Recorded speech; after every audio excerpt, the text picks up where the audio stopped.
mata wang. Okey, daripada satu negara ke negara lain. Tak ada pergerakan. Kita tak guna mata wang negara kita untuk negara lain.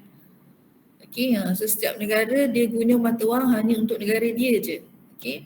So kalau dia nak berurusan dengan negara lain, nak bayar ke apa, dia kena convert.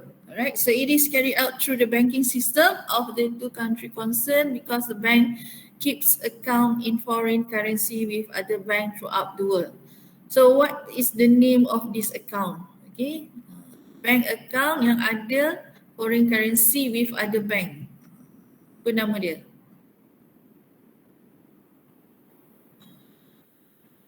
Kita ada dua jenis account tu.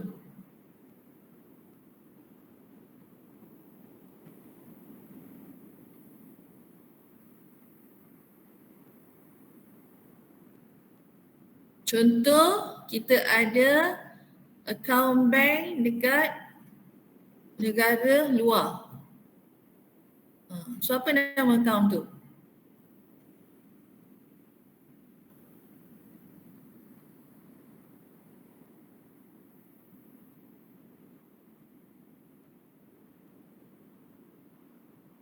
Hello, Assalamualaikum. Tak dengar? Kita ada bank dekat negara luar. Kalau macam itu, Nostro, N. Yes, very good. Mungkin kita ada account bank dekat bank negara luar lah. Okay, kita ada Nostro account. Okay, kalau dia punya account, okay, bank negara luar yang ada dengan kita panggil dia Nostro account. Ingat balik chapter 5.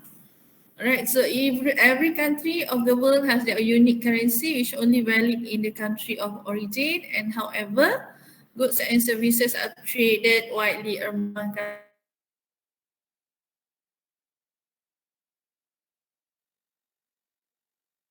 order to settle the international transactions. History of international monetary system. Dia punya sejarah sistem kewangan negara.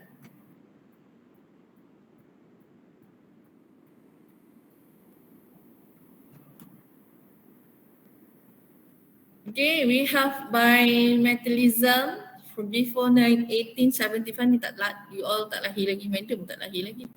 Right, this is the time when the gold and silver were used as the money, and then go to classical gold standard. So during this period, the most major country use gold alone as a money lah. Okay, and after that in interwar period, okay, exchange rate pegged to gold. Dikenalkan pertukaran, kadar pertukaran yang yang bergantung kepada emas. And then under Bretton Woods system, okay, where it is a meeting of 44 nations at Bretton Woods, 44 negara bersidang dekat Bretton Woods. And then the result is creation of IMF and the World Bank. Okay, masa itu tubuhkan, okay, International Monetary Fund, IMF, and also Bank Dunia. Under the Bretton Woods system, the US dollar was pegged to gold at $35 per ounce, and other countries are pegged to the US. Okay, so dia start, okay, dia start dengan dia pertukaran tu depends on harga emas lah. Okay, $1 bersamaan dengan $35 per ounce. Okay, and then the post Bretton Woods system sampai sekarang lah. Okay, lepas daripada Bretton Woods sampai sekarang, okay, kita pakai floating exchange rate. Okay, di mana floating rates ni bermaksud nilai currency tu akan dibenarkan untuk turun dan naik mengikut kepada market forces. Okay, market forces adalah demand and supply lah. Right, so floating rate exchange rate ni we have 3 types. Okay, the first type is managed exchange rate where the exchange rate will be intervened by central bank. Central bank yang akan masuk campur dalam menetapkan kadar pertukaran. Biasanya obtain a politically desirable exchange rate, berapa yang kita nak. Bank negara akan tetapkan. Example countries practicing this system are Malaysia before 1999. Sekarang ni tak ada dah. Sekarang kita free floating. And then Thailand, Brazil, China and Singapore. And then second types of floating exchange rate is free floating rate, or kita panggil dia flexible rate lah. It is solely determined by market supply and demand. Ditentukan sepenuhnya oleh permintaan dan penawaran dekat pasaran kewangan. So this system is normally practiced by big countries in terms of economic and countries that are not dependent to other country as a trading partner. Such country use these types of floating exchange rate is the US, Australia, Japan, Indonesia, Mexico and Philippines. And the last types of floating exchange rate is the pegging, where the countries that trade largely with a single foreign country tend to peg their exchange to that country currency. Dia berdasarkan mungkin dia dah selalu ataupun berurus niaga dengan country tersebut lah. And this country normally peg their currency with one country but floats against the rest of the world. So the country practicing this system are Iraq, Panama, Barbados, Angola and Argentina. So overview of the foreign exchange market. Before that, any questions? Madam, sekarang Malaysia pakai floating rate apa? Kita pakai flexible yang nombor 2. Ataupun nama dia fixed rate. Di mana kita dulu Tuan Mahathir dia dah kita menggunakan yang nombor 1.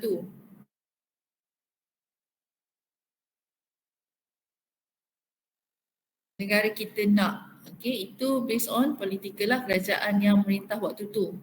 Berapa dia nak. Tapi masalahnya dia ada dia punya disadvantages dia lah. Pro and cons dia. Di mana lepas tu kita berubah kepada floating rate. Floating rate ni dia adalah berdasarkan permintaan dan penawaran. Ada orang contoh ada permintaan ke atas mata wang ringgit Malaysia. So kita akan nilai mata wang akan naik lah. Kalau tak ada berkurangan akan jatuh lah. So kita based on pasaran, bukan kerajaan yang tetapkan. So Malaysia in a floating exchange rate ataupun fixed rate. Yang nombor 2 types, yang second types. Alright. So overview of the foreign exchange market. Conversions of country currency for another country currency. The rate of exchange is simply the price of one country currency in exchange for another country's currency. For example, the same goods that worth $1 in US is worth of RM4.14 in Malaysia. Contoh barang yang sama dijual pada harga kalau dekat US dollar dijual pada harga RM1. Tapi bila barang yang sama dekat Malaysia dijual pada harga RM4.14. Mungkin kalau jual RM1 kat Malaysia tak ada orang nak. So sebab tu kita punya currency berbeza mengikut negara.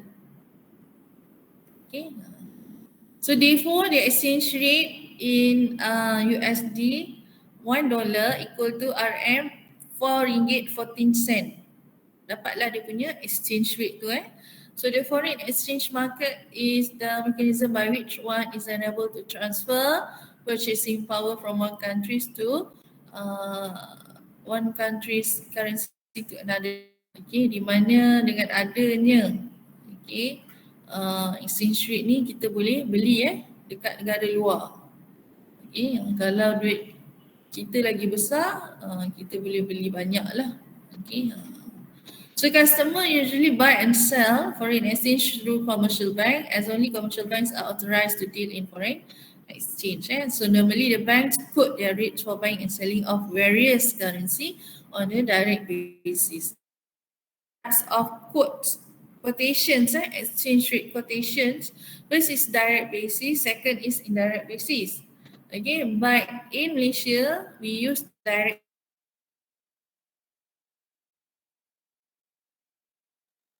local currency. Inilah kita guna USD, US dollar 1 equal to ringgit Malaysia RM4.14. Kita tak guna indirect basis ni. Okay, tapi ada negara yang guna indirect basis. So dia sama je, cuma yang mana dulu. Okay, kalau direct basis foreign dulu baru local. Okay, ni adalah contoh selling and buying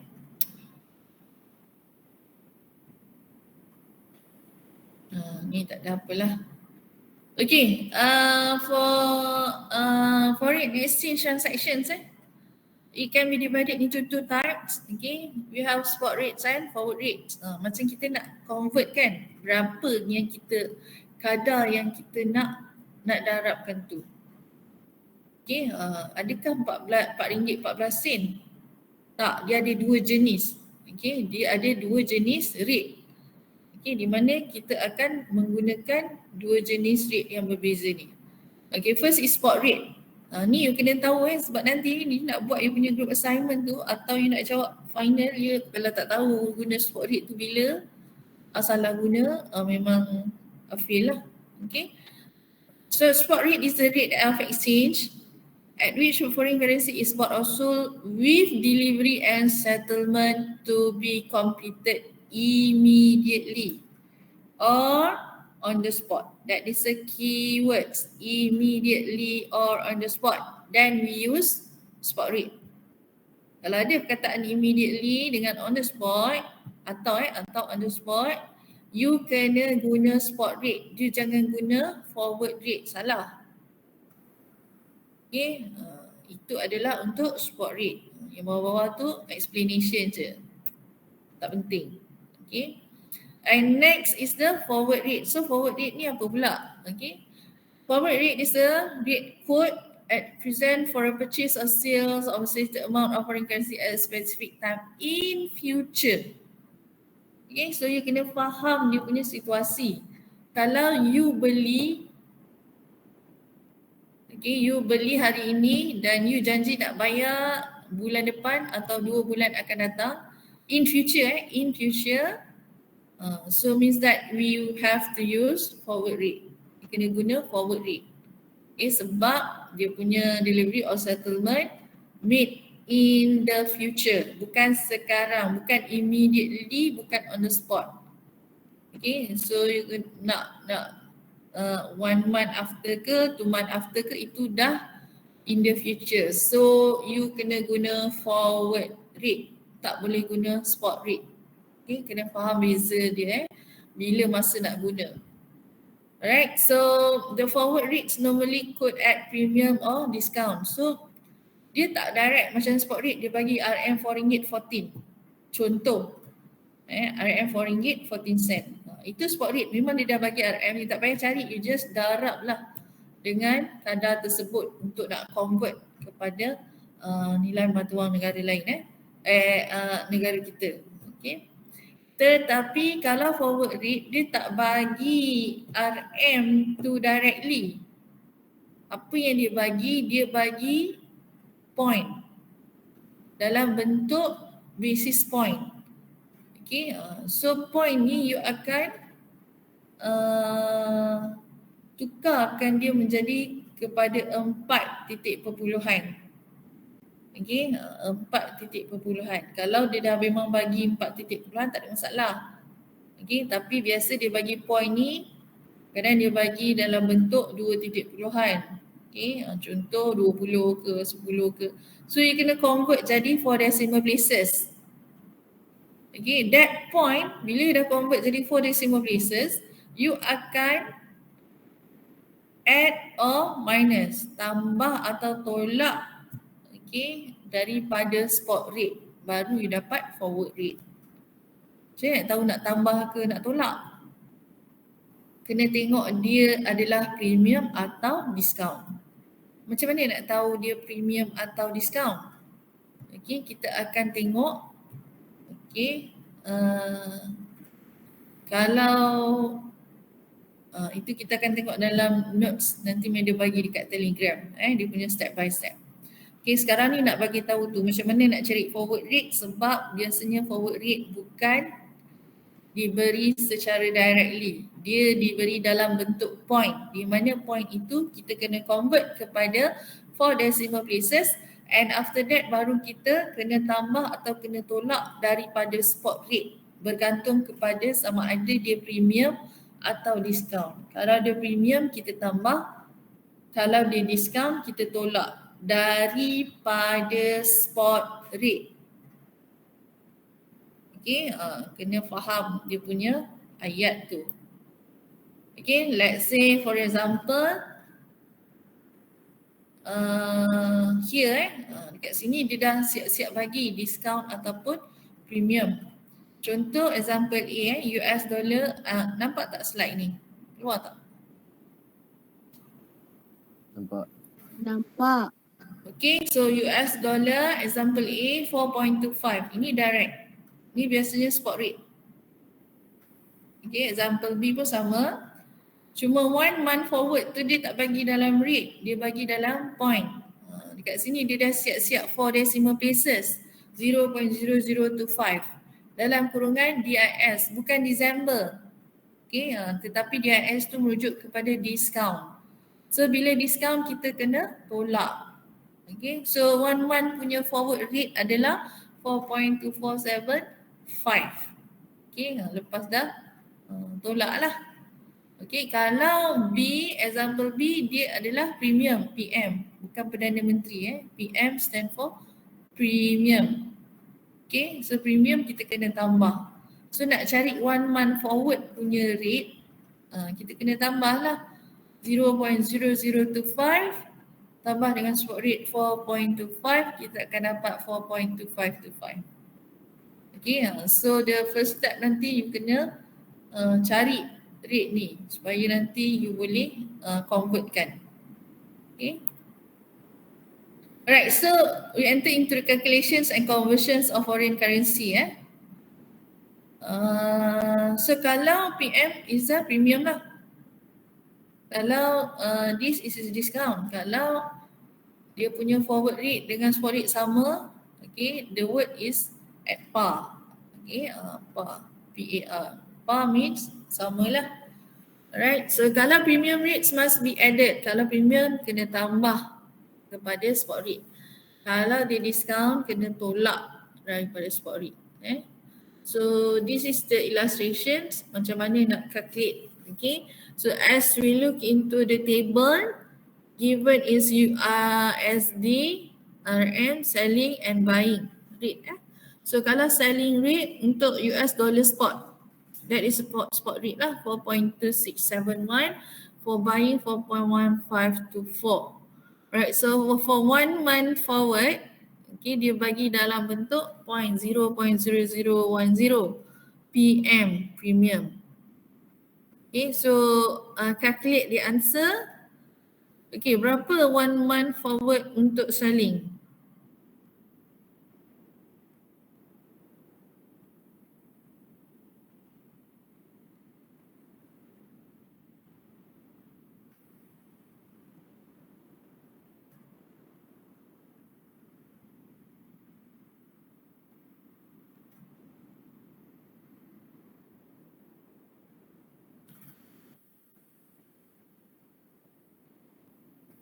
Ada siapa nak jawab? 2681. Berapa? 4.2681. Okay, very good. 4.2681. And then untuk second month forward. Apa? Madam, jap nak tanya. Kalau Eh. second month tu kan, kita pakai balik yang 42671 ke kita pakai Yes, 426? daripada spot. Oh, ambil balik lagi sekali lah. Yes. Okay, must be based on spot sahaja. 1 month ke, 2 month ke, 10 month ke, mesti berdasarkan spot rate.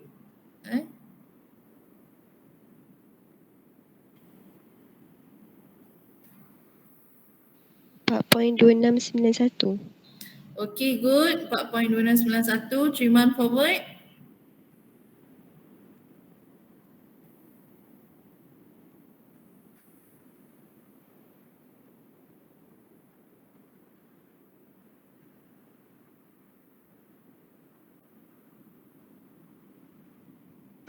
Empat 4.2701.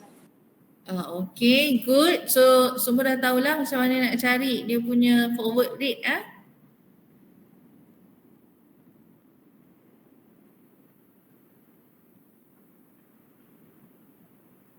Apa dia madam? Semua dah tahulah macam mana nak cari forward rate. Tahu. Okay, very good. Buying pun sama lah. Kalau ada premium, tambah-tambah je lah. Okay, next is the kalau dia discount discount kita tolak lah. Okay, macam tu je. Senang kan? Please do exercise. Nanti lagi kita buat satu soalan. Past year. Okay. Dalam foreign exchange ni, dalam calculation ni ada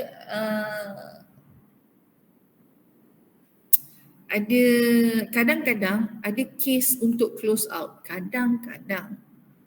Okay, tapi so far untuk final assessment yang ODL tak pernah lagi keluar untuk soalan yang ada close out. Okay, close out ni apa dia?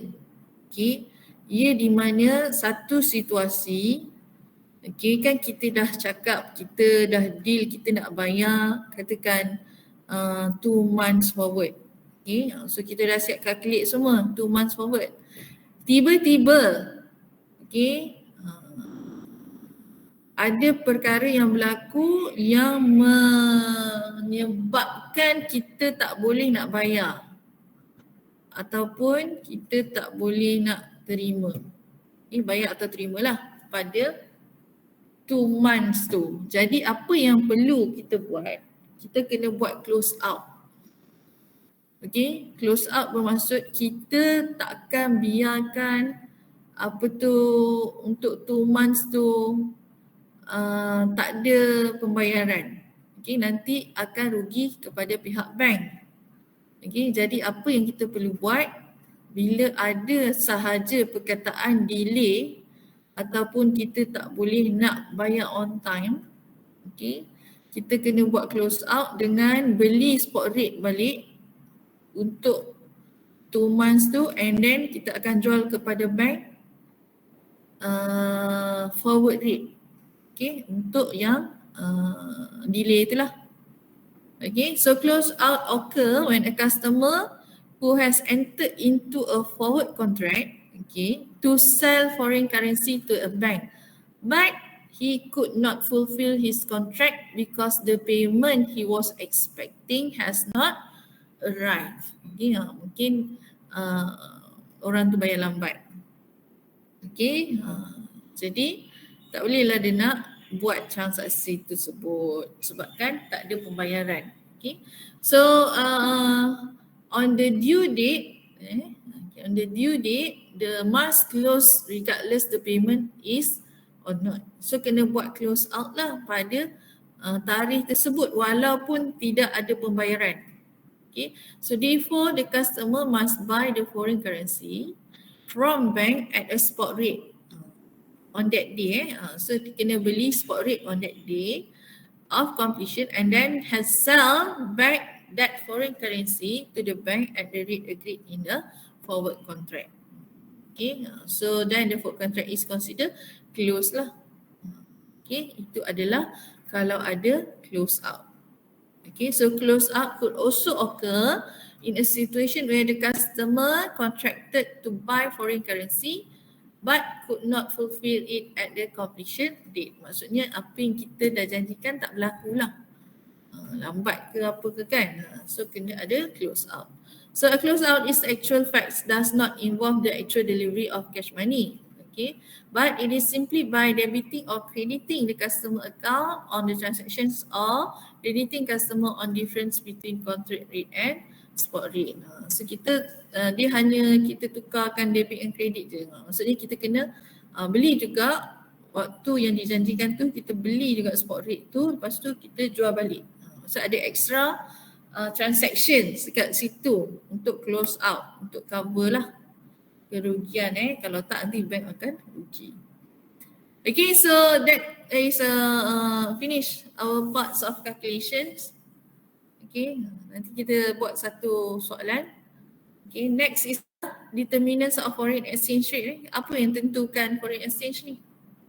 Okay, first interest rate. Okay, so a country with a high interest rate will attract foreign investment and inflow of funds, and then its currency will strengthen. Macam mana you nak kuatkan mata wang negara you kena naikkan interest rate. Maksudnya cakap, kan tak bagus interest rate naik. Dah lah, nanti kita kena bayar interest lebih. Betul. Okay, sebab kita pinjam. Okay, tapi kalau foreign investor, dia laburkan duit, dia nak pulangan yang tinggi. Okay, sebab tu bila dilaburkan dalam negara kita, permintaan ke atas mata wang kita akan meningkat, kukuh lah. Okay, so this will create additional demand for the currency, and a fall is interest rate akan ada opposite effect lah. Okay, so the second determinant is inflation rate.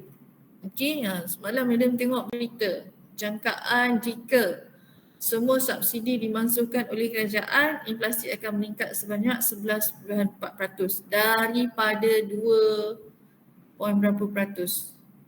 Tak ingat. So a country with a consistently lower inflation rate exhibit a rising currency value and its purchasing power increase relative to other currency. Kalau currency tu rendah, so maksudnya interest rate kena tinggi, inflasi tu kena rendah, barulah kita punya mata wang kita kukuh. So those country with higher inflations typically see depreciations in their currency in relation to currency of their trading partner. Okay, and third is confidence in the currency lah. Okay, investor will feel safe and confidence to invest if that particular country is stable and strong in terms of political, economic and financial. While foreign investor inevitably seek out stable country with strong economic performance in which to invest their capital. Okay, ini juga menjadi penentu kepada kadar mata wang kita, pertukaran mata wang. Okay, kalau orang tak yakin dengan mata wang negara kita, tidak akan ada permintaan. No demand on ringgit Malaysia, so ringgit Malaysia akan jatuh. Okay, ringgit Malaysia akan jatuh. Nilai dia jatuh. Bila nilai dia jatuh, dia punya kadar tu naik lah. Okay, and then public debt hutang kerajaan and last is the balance of payments lah, macam kita cakap lah. Kalau asyik defisit je, mana ada orang nak invest kan. Okay, balance of payment. Alright, so foreign exchange pun ada risiko-risiko dia. First is the translation risk. Okay, translation risk. Macam mana kita nak tukar dengan negara asing. Second is economic risk. Third is a transaction risk. So how we want to minimize this risk? Kita buat hedging. Okay, kita buat hedging. Macam ni kita nak buat hedging, kita masuk ataupun kita belilah Forward contract ke, future contract, forward contract macam tadi lah. Buy or sell tapi at the specific price on a future date, akan datangnya. Future contract pun sama tapi future contract melibatkan komoditi Then the difference nanti you boleh baca. Ataupun kita masuk into a swap transaction. Swap is the exchange of two currency on the spot. Kita tukarlah currency kita. Okay. And then number 4 is options, di mana kontrak yang membolehkan kita beli pada masa beli dan jual pada masa dan harga yang ditetapkan lebih awal. Jadi kita kuranglah risiko Alright, so finish chapter 8. Any questions before we get into the past year questions regarding the calculations? Ada soalan?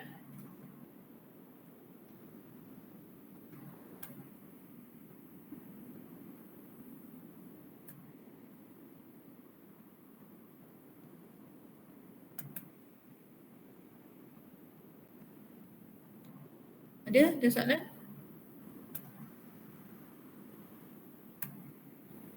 Ada.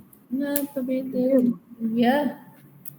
Kalau yang close out forward contract ni kan, kita tak boleh bayar balik tu, lepas tu kita kena beli yang spot. Yang spot apa tu? Kita kena beli yang spot tu.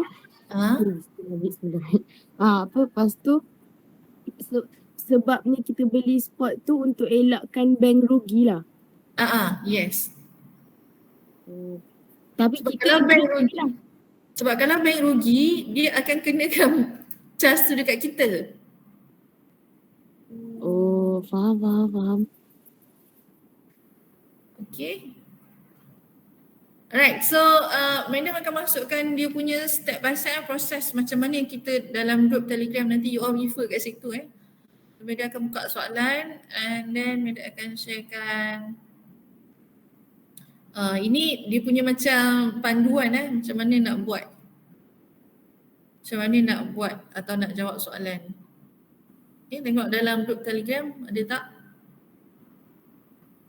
Okay, process of calculation forex dia ikut step by step, kita tengok dulu step by step.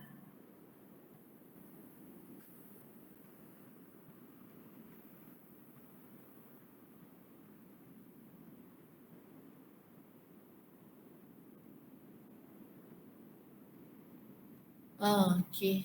Madam tak bawa writing tool lah, tapi Madam dah buat dengan kelas tu semalam.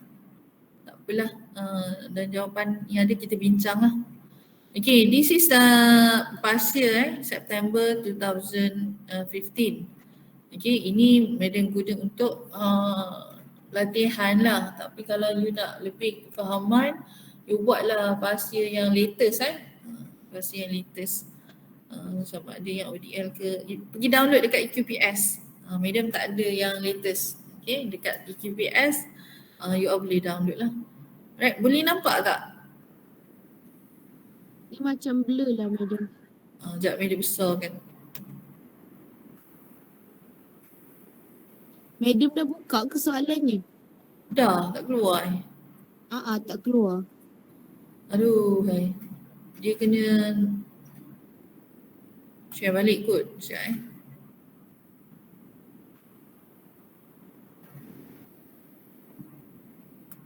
Madam stop presenting dan present balik.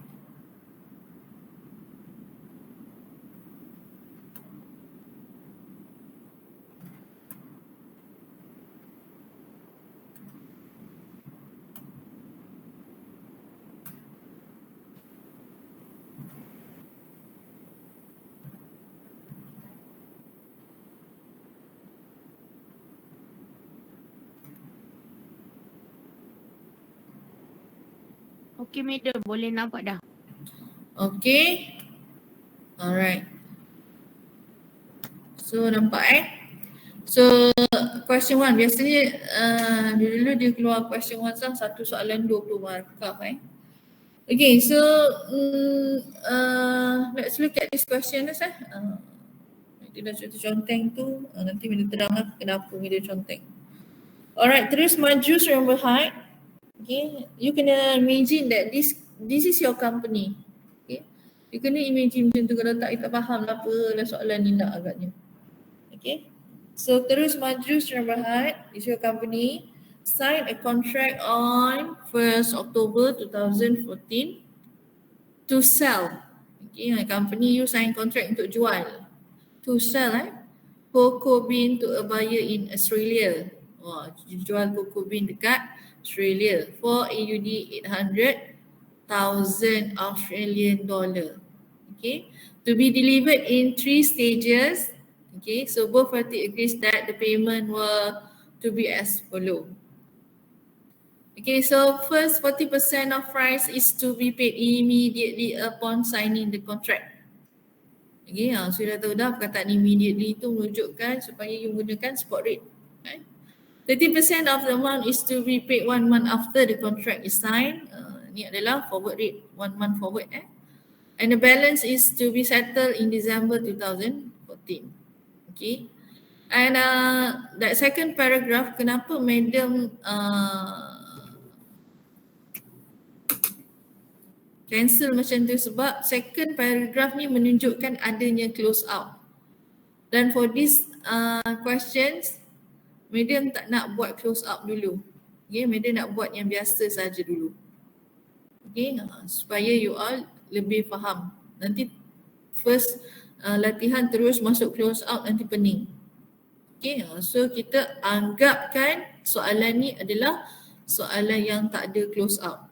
Saya nak tahu madam ada close out ke tak? Nampak tak dia punya however company delay? Perkataan delay tu yang menunjukkan sepatutnya dibayar pada bulan 12 tapi dia delay sampai bulan Januari 2015.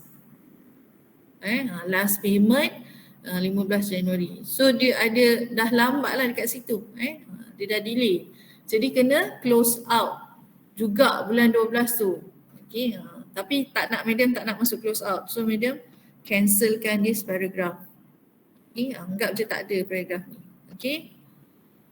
And then on the same date,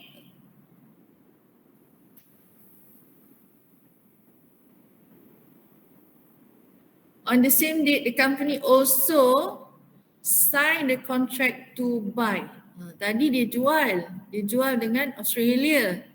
Jual cocoa bean dengan Australia. And now dia beli mineral water dengan Brunei. Okay, BND is Brunei $500,000. Okay. So bila dia beli, half of the price is to be paid immediately. Separuh daripada bayaran dibayar secara immediately. Spot rate lah. Ingat perkataan immediately, ingat spot rate.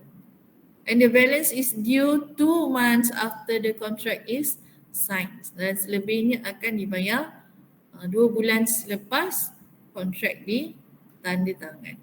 Okay, you are required to calculate the total amount in ringgit Malaysia to be paid and to be received by your company.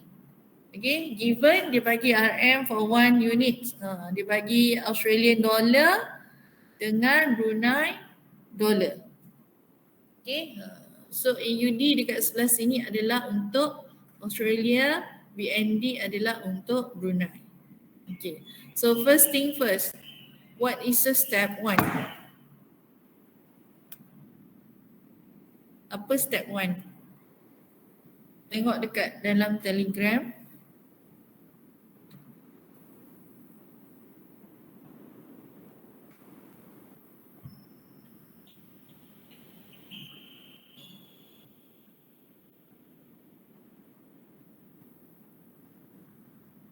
First, kita kena tentukan sama ada transaksi bank itu selling atau buying. Kenapa pula nak tengok bank transaksi, bank transaction? Kenapa tak tengok company punya transaction? Kan company jual. Okay, betul. Okay, company sell. Maksudnya company export. Okay. Bila dia export barang, dia jual barang, dia akan terima cash. Mana datang duit cash tu? Bank lah yang kena beli mata wang tu untuk bagi kepada company. Sebab tu kita sekarang ni cerita atau kita fokus dekat bank punya transactions. Sebab bank yang nak kena beli mata wang tu. Boleh faham tak? Faham. Okay. So soalan dia tak akan direct cakap bank akan selling ke bank akan buying, tak. Dia bagi company punya situation. So bila dia dah bagi company punya situation, you kena tahulah bank punya transaction mesti berlawanan dengan company punya transaction. Kalau company tu sell, bank akan buy. So you akan tengok buying rate, you tak tengok selling rate. Faham Lagi sekali madam ulang.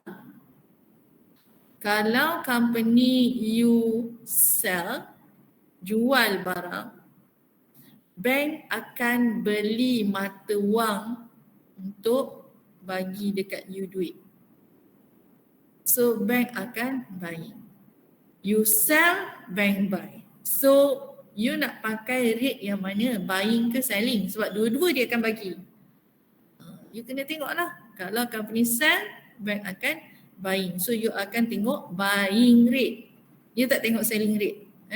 So macam mana you nak tahu yang mana satu buying rate, yang mana satu selling rate yang kita nak pilih ni, yang kita nak pakai ni? Okay, let's look at this AUD Bagi buka besar sikit. Okay. Brunei jangan tengok. Brunei tengok kan benda lempang sekejap lagi. Ni serius ni. Faham ke betul-betul tak ada ulang-ulang. AUD dia bagi ni. Yang tulisan hitam ni dia bagi. Okay. Macam mana kita nak tahu yang ni adalah selling rate, yang ni adalah buying rate? Soalan tak bagi tahu. Ini madam tulis. Macam mana madam tahu yang ini adalah Madam besar kenapa? Besar ke apa, tak nampak ke? Tak ada pun dekat soalan je. Dah besar dah. Madam besarkan yang dia punya mata wang ke lah. Nak tengok ni mana satu nak guna ni. Ni baru besar. Yang warna merah kan? Yang dalam kotak ni. Okey, dia dah besar dah. Okey. So sekarang ni kita nak cari rate tau yang kita nak darab nanti. Okay, dengan berapa contract value tu. Sekarang rate yang kita nak cari ni, kita nak guna yang mana satu. Dia ada bagi dua rate. Sebelah kiri dengan sebelah kanan. Okay, tadi kita cakap kita nak guna bank punya rate adalah buying rate tadi. Sebab company sell, bank akan buy. So kita kena tengok buying rate, buy punya.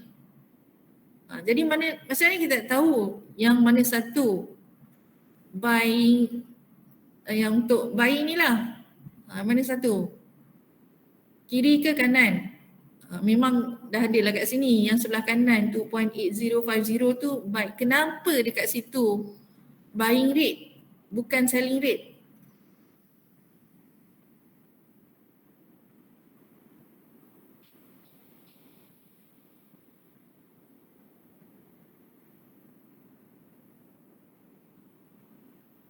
Sebab bank beli dengan lagi murah kot. Bank beli dengan lagi murah? Yes. Macam mana nak tahu tu? Apa dia madam? So ni kita nak tahu kena beli pada yang lagi rendah atau yang lagi murah.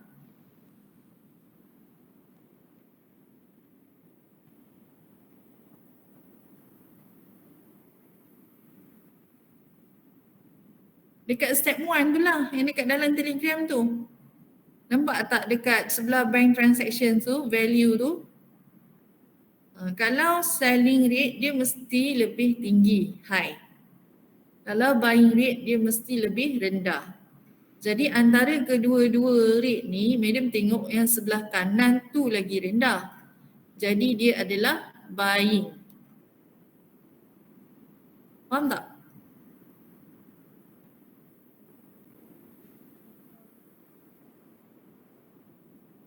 Faham.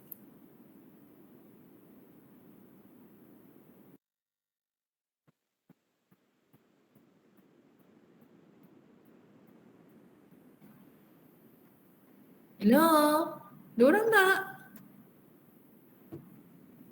Faham madam. Okay. So maksudnya ini adalah kita punya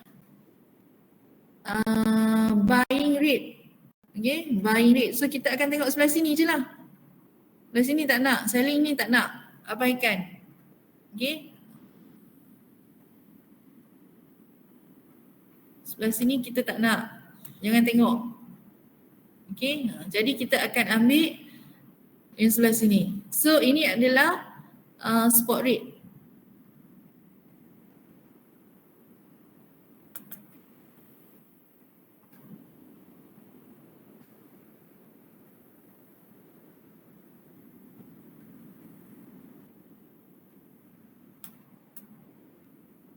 Alamak, mana ni?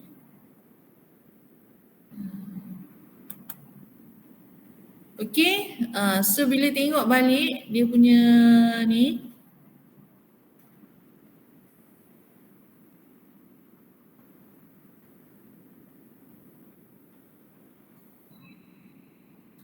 okay, spot rate dekat sini spot rate kita akan ambil 2.8050. Faham tak?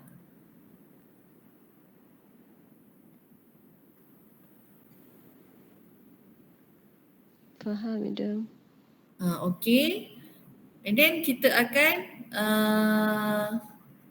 cari untuk 1 month punya forward rate lah. Spot rate kita dah tahu nak guna yang mana. Sebab kita ada 3 jenis bayaran kan. 40% immediately, 30% 1 month, balance tu December. December tu 2 months lah. Jadi kita cari forward rate untuk 1 month dengan 2 month. So macam mana nak cari forward rate untuk 1 month? Kita kena tentukan, ini dia bagi point. Point ni kita kena convert to 4 decimal places. So dia akan jadi 0.0030 dekat sini. Okay, 0.030. Okay, tetapi macam mana kita nak tahu sama ada dia premium ataupun discount? Sebab kita nak tambah atau tolak daripada spot rate. Sebab dia bagi tu point, bukan rate. Okay, so nak tentukan dia premium atau discount, tengok step tu. Dia kata kalau low selling, high buying, discount. Kalau high selling, low buying, premium. So sekarang ni you compare antara 40 dengan 30. 40 tu sell, 30 tu buy. So sell dia lagi tinggi. So high selling, low buying. So dia akan jadi premium, PM. Jadi kita kena tambah. Okay, kita kena tambah. Jadi spot rate tambah dengan 0.030. So kita akan dapat 1 month punya forward rate. Okay. Lepas dah dapat tu kita cari 2 months punya forward rate. Sebab bulan Disember tu 2 months. Okay, sama. Kita compare kan antara selling dengan buying. Tengok premium atau discount. Kalau premium kita tambah. Kalau discount kita tolak dengan spot rate. Okay, so dah dapat rate ni baru masuk dekat dalam dia punya ni lah.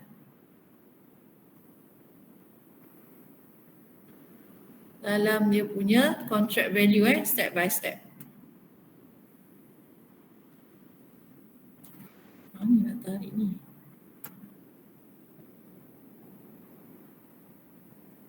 Okay, so bila masukkan dekat dalam contract value,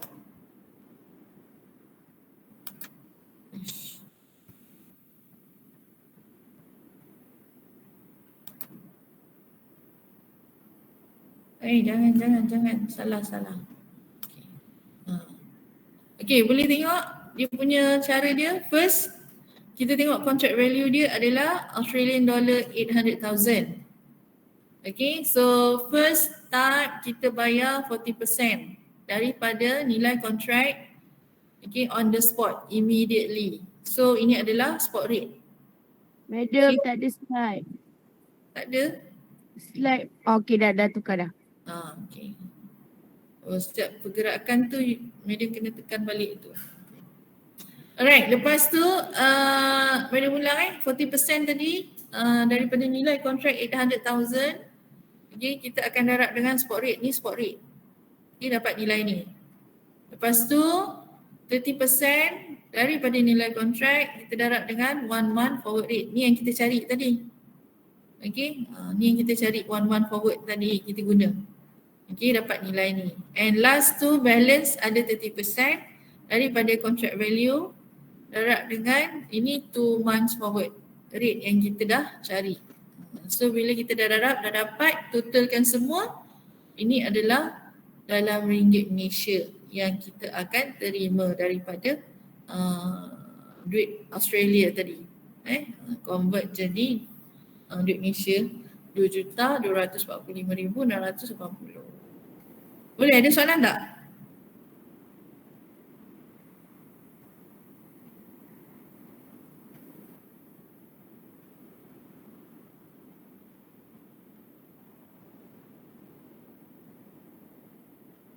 Tak ada soalan yang dia.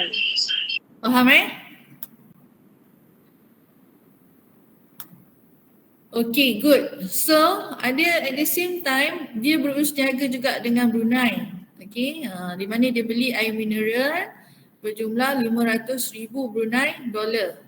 Okay, so dia nak kena bayar lah. Okay, so Brunei dollar ni kalau convert jadi duit Malaysia berapa? Okay, so first cara bayaran dia adalah 50%. Separuh tu dia bayar on the spot. So macam tadilah kita kena tentukan yang mana selling, yang mana buying. Okay, macam kawan you cakap, madam kalau bank jual pada harga yang tinggi, beli pada harga yang rendah. So bila kita compare dua-dua ni, oh yang sebelah kiri ni tinggi, jadi dia adalah selling. Yang sebelah kanan ni rendah, okay, jadi dia adalah buying. Okay, tapi kita nak guna selling ke buying?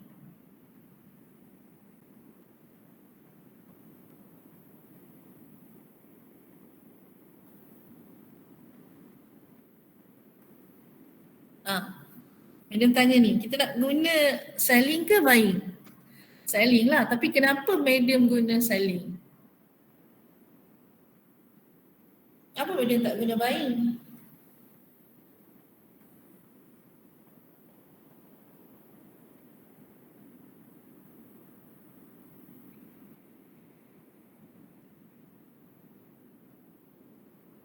Ada siapa boleh jawab? Sebab dalam soalan kita beli. Yes, very good. Company, buying, bank, selling. Okay, company beli, jadi bank akan jual. Sebab tu kita kena pakai selling lah. Okay, so kita pakai 2.6340 on the spot rate, kita dapat nilai ni. And balance tu dia bayar, kena cari lah.